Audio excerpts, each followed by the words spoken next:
बिस्मिल्लाहिर्रहमानिर्रहीम। अस्सलाम वालेकुम। दोस्तों, दुनिया में मौजूद इंसान, जानवर, पेड़ पौधे और सबको एक न एक दिन ख़त्म होना है। ठीक ऐसे ही एक दिन दुनिया भी ख़त्म हो जाएगी, जिसे क़यामत के नाम से इस्लाम में जाना जाता है। इस्लाम के हिसाब से एक न एक दिन क़यामत आने वाली है, लेकिन क़यामत कब और कैसे आएगी किसी को नहीं पता, सिर्फ उसका इल्म अल्लाह को है। लेकिन क़यामत आने से पहले कुछ क़यामत की निशानियाँ ज़रूर ज़ाहिर होंगी, जिसका ज़िक्र कुरान और हदीस और इस्लामिक किताबों से मिलता है। आज ऐसी ही क़यामत की पूरी हुई निशानियों के बारे में बताएंगे और साथ ही हम आपको बताएंगे कि दुबई में हुई तूफ़ानी बारिश के बारे में अल्लाह का अज़ाब कैसे दुबई पर नाजिल हुआ। तो दोस्तों, इस वक्त दुबई और अबू धाबी भयंकर अज़ाब की चपेट में आ चुके हैं। कहा जा रहा है कि जब से दुबई में मंदिर का उद्घाटन हुआ है, तब से लगातार दुबई में एक के बाद एक अल्लाह का अज़ाब देखने को मिल रहा है।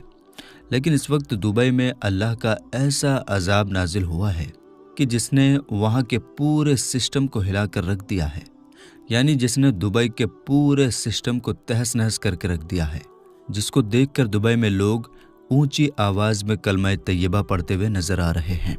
दोस्तों, दुबई, शारजा, अबू धाबी समेत दुबई के कई जगहों पर तूफ़ानी बारिश ने पिछले 90 साल का रिकॉर्ड तोड़ दिया है। 1 से 2 दिन पहले 5 साल की बारिश चंद घंटों में बरस गई, जिसकी वजह से जगह जगह पर सड़कें डूब गई हैं। और यही नहीं, शेख जायद की जो दुबई की सबसे ख़ास और अहम रोड है, उसके भी कई हिस्से पानी में डूब गए हैं, जिससे इस रोड के कई हिस्से बंद करने पड़ गए थे। इसके अलावा दुनिया की सबसे ऊंची इमारत बुर्ज खलीफा के सामने भी ढेर सारा पानी जमा हो गया। और यही नहीं, दुबई में इतनी तेज़ और तूफ़ानी बारिश हुई कि जिसकी वजह से दुबई के एयरपोर्ट को भी कई घंटों तक बंद रखना पड़ा, जिससे आने जाने वाली सैकड़ों फ़्लाइट्स रद्द करनी पड़ी। दूसरी तरफ दुबई के बड़े बड़े मार्केट्स, शॉपिंग मॉल और मेट्रो स्टेशन में भी बारिश का पानी भर गया। शारजाह की कई सड़कें नहरों में तब्दील हो गई, जिसकी वजह से दुबई में हर चीज़ तहस नहस हो गई। और यही नहीं, दुबई में अभी तक रेड अलर्ट है, यानी कि आगे और भी ज़्यादा बारिश होने की बातें कही जा रही हैं, जिसकी वजह से लोगों को अपने घरों में रहने को कहा गया है। और दोस्तों, ऐसी तूफ़ानी बारिश में जो अचानक से आ गई और जो सबसे पहले से ही घूमने के लिए दुबई गए हुए थे, तो वो लोग तो बहुत परेशान हैं। कहा जा रहा है कि दुबई में इन तूफ़ानी बारिश में जो होटलों का जो किराया है, जो होटल के रूम का जो किराया है, वो 22,000 से लेकर 2 लाख रुपए पर डे का है। तो दोस्तों, जो वहाँ के दुबई के रहने वाले लोग हैं, वहाँ के नागरिक हैं, वो भी अपने घरों को छोड़कर दुबई के बड़े बड़े होटल्स में अपने रूम बुक करवा रहे हैं, ताकि वो इस तूफ़ानी बारिश से बच सकें। दोस्तों, दुबई में जो तूफ़ानी बारिश हुई है, उसको देखकर ये नहीं लगता है कि ये दुबई है, बल्कि ऐसा लगता है कि ये कोई हमारे यहाँ का इलाका है। 1 से 2 दिन पहले दुबई में ज़बरदस्त तूफ़ानी बारिश के साथ साथ तूफ़ानी हवाएं भी भयंकर चली थीं, जिससे दुबई और दुबई के कई इलाकों में हालात बाढ़ जैसे हो गए थे। इस वजह से दुबई के लोगों को कई तरह की मुसीबतों का सामना करना पड़ा, क्योंकि दुबई के लोगों को इन सब चीज़ों की आदत नहीं है। याद रखें, अल्लाह ने हर चीज़ की एक हद रखी है, यानी एक लिमिट रखी है। अभी जो दुबई की हालात बनी हुई है, इसको देखकर ऐसा लगता है कि ये दुबई नहीं है, बल्कि कोई और आइलैंड है जिस पर अल्लाह का अज़ाब नाजिल हुआ है। अल्लाह हर किसी को एक वक्त तक ढील देता है ताकि वो सुधर जाए, और वो नहीं सुधरता तो फिर जब अल्लाह ताला पकड़ता है तो याद रखें उसका अज़ाब सख्त होता है। और अल्लाह ने जीते जी दुबई वालों को हज़रत नूह अलैहिस्सलाम के तूफ़ान की एक छोटी सी झलक दिखाई है। ऐसा लगता है कि अल्लाह ने दुबई वालों को ये दिखा दिया है कि देखो, ये मेरा छोटा सा अज़ाब है, तुम लोग चाहकर भी अल्लाह के अज़ाब को अपने ऊपर से ख़त्म नहीं कर सकते। दोस्तों, अभी दुबई में जो भयंकर तूफ़ानी बारिश हुई है, ये दुबई वालों के लिए किसी क़यामत से कम नहीं है। हर कोई अपनी जान बचाने के लिए न जाने क्या कुछ करता हुआ दिखाई दे रहा है। इस वक्त किसी को भी ये मालूम नहीं था कि मेरी लग्जरी गाड़ी कहाँ पर है, मेरे घर वाले किधर हैं। हर कोई सिर्फ अपनी जान बचाने में लगा हुआ था। दोस्तों, आजकल के अरब हुक्मरान यहूद व नसारा के साथ साथ हिंदुओं को भी खुश करने का कोई मौका हाथ से नहीं जाने दे रहे हैं। यही वजह है कि दुबई के शेखों ने अपने मुल्क में मंदिर बनाने की इजाज़त दी है और इसके साथ ही दुबई में मंदिर बनकर तैयार भी हो गया है। और यही नहीं, उसके उद्घाटन में भारत के प्रधानमंत्री को बुलाया गया था और ये सब काम दुबई की हुकूमत की देखरेख में हुआ था। दोस्तों, आपको क्या लगता है, क्या दुबई में ये तूफ़ानी बारिश का होना अल्लाह का अजाब है? क्या ये क़यामत की निशानी में से एक निशानी है? तो दोस्तों, आइए अब हम सऊदी अरब के मक्का शहर में ज़ाहिर हुए क़यामत की निशानी के बारे में बात करते हैं। हम लोग जब कभी भी सऊदी अरेबिया का नाम सुनते हैं तो हमारे दिमाग में सबसे पहले किस चीज़ का ख्याल आता है? ज़ाहिर है मक्का और मदीना जैसे पाक शहरों का, और उसके बाद सिर्फ़ और सिर्फ रेगिस्तान का, क्योंकि सऊदी अरेबिया में रेगिस्तान के सिवा कुछ है ही नहीं। और इंटरेस्टिंग बात यह है कि सऊदी अरेबिया इस हालत में पिछले कुछ दशकों से या फिर पिछले कुछ सदियों से ही नहीं, बल्कि वो तो पिछले हज़ारों सालों से है। मगर दोस्तों, पिछले 1-2 हफ्ते से लगातार लगभग सभी सोशल मीडिया प्लेटफॉर्म्स पर सऊदी अरेबिया की कुछ ऐसी फुटेज वायरल हो रही हैं कि जो फुटेज न सिर्फ हद से ज़्यादा हैरान कर देने वाली हैं, बल्कि डरा देने वाली भी हैं। और यही वजह है कि जब से ये फुटेज दुनिया वालों की नज़र में आए हैं, तब से ही लगातार दुनिया के लगभग सभी लोग खूब बढ़ चढ़कर इन फुटेज के बारे में चर्चाएं कर रहे हैं। अपने मोबाइल की स्क्रीन पर नज़र आने वाली इन तस्वीरों को देखिए। आप में से भी ज़्यादातर लोग शायद यही सोच रहे होंगे कि ये तस्वीरें हो ना हो यूरोप के किसी ठंडे देश की हैं। मगर आपको जानकर हैरानी होगी कि ये तस्वीरें यूरोप के किसी एक ठंडे देश की नहीं है कि जहाँ पर बर्फ़ पड़ती हो और जहाँ पर नदियाँ बहती हो, बल्कि ये तो उस सऊदी अरेबिया की तस्वीरें हैं कि जहाँ पर ना तो एक भी नदी मौजूद है और सिवाय रेगिस्तान के दूर दूर तक कुछ नज़र नहीं आता। मगर मेरे दोस्तों, सबसे बड़ा सवाल ये है कि आखिर ये दिमाग को हिला देने वाला काम अचानक से कैसे हुआ? तो मैं आपको बता दूं कि ये सब कुछ ग्लोबल वार्मिंग की वजह से हो रहा है। और ग्लोबल वार्मिंग का असर हम सभी जानते हैं कि सिर्फ सऊदी अरेबिया पर ही नहीं, बल्कि पूरी दुनिया पर देखा जा रहा है। पिछले कुछ सालों में ये देखा गया है कि लगातार दुनिया के ऐसे इलाके जो अपनी ठंड को लेकर जाने जाते थे और पूरी तरह से ठंडे हुआ करते थे, बर्फ से ढप जाया करते थे, अब वहाँ पर गर्म मौसम में इतनी ज़्यादा गर्मी पड़ रही है कि जितनी गर्मी जनरली सूखे और रेगिस्तानी इलाकों में पड़ा करती है। और इसके बिल्कुल उलट अब ये देखा गया है कि गर्म इलाकों में, यानी जहाँ पर नदियाँ नहीं हैं, बिल्कुल सूखा पड़ा है, वहाँ पर अचानक से और लगातार इतनी बारिश हो रही है कि उन बारिशों की वजह से पूरे के पूरे इलाके सैलाब में डूब गए हैं।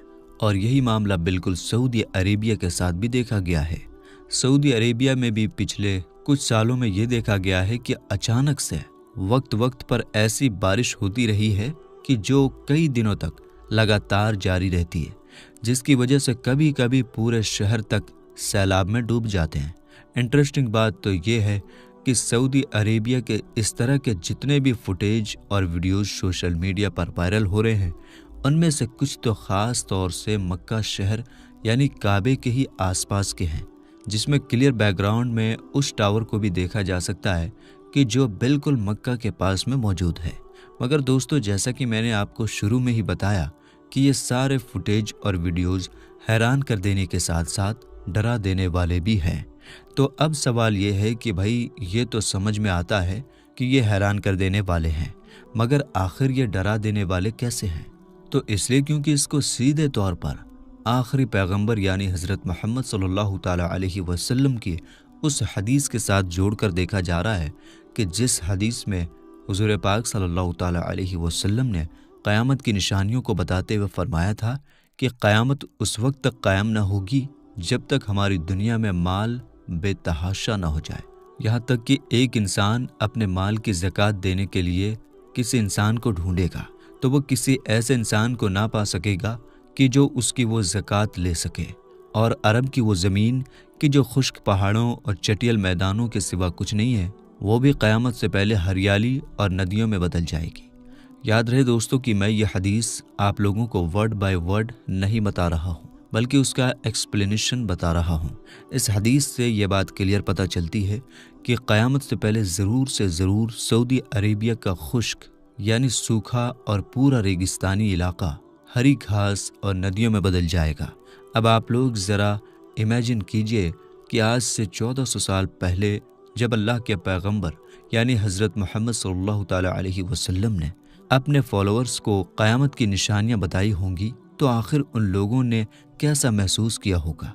क्योंकि एक ऐसा ज़मीनी इलाका, एक ऐसा सूखा इलाका कि जहां पिछले हज़ारों सालों से सिवाय रेगिस्तान के कुछ नहीं था, वहां के बारे में अगर कोई अचानक से ये कहे कि आने वाले दौर में यानी फ्यूचर में यह पूरा इलाका सूखे रेगिस्तान से हरा भरा और नदियों से भर जाएगा, तो जाहिर है हैरान होना एक वाजिब बात है।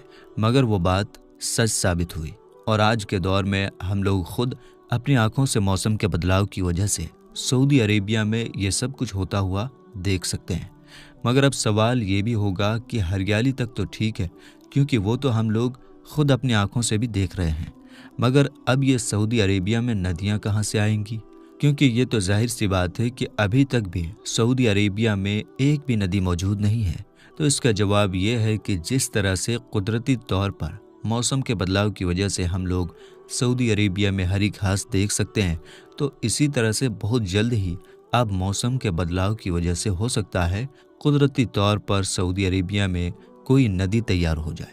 और अगर ऐसा नहीं भी होता है तो वैसे भी बहुत ही जल्द ही हम सऊदी अरेबिया के अंदर बहुत सारे आर्टिफिशियल नदियां देखने वाले हैं।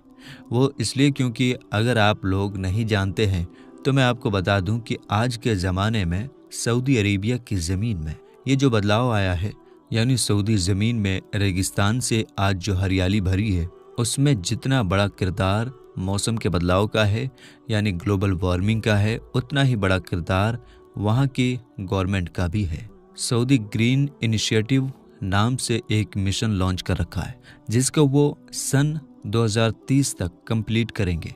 इस मिशन का मकसद ये है कि सऊदी अरेबिया की वो सूखी ज़मीन कि जो रेगिस्तान के सिवा कुछ नहीं है, उसको सन 2030 तक हरा भरा और बिल्कुल खेतों जैसा बनाना है। यानी ऐसी ज़मीन बना देना है कि जैसे यूरोप में नज़र आती है।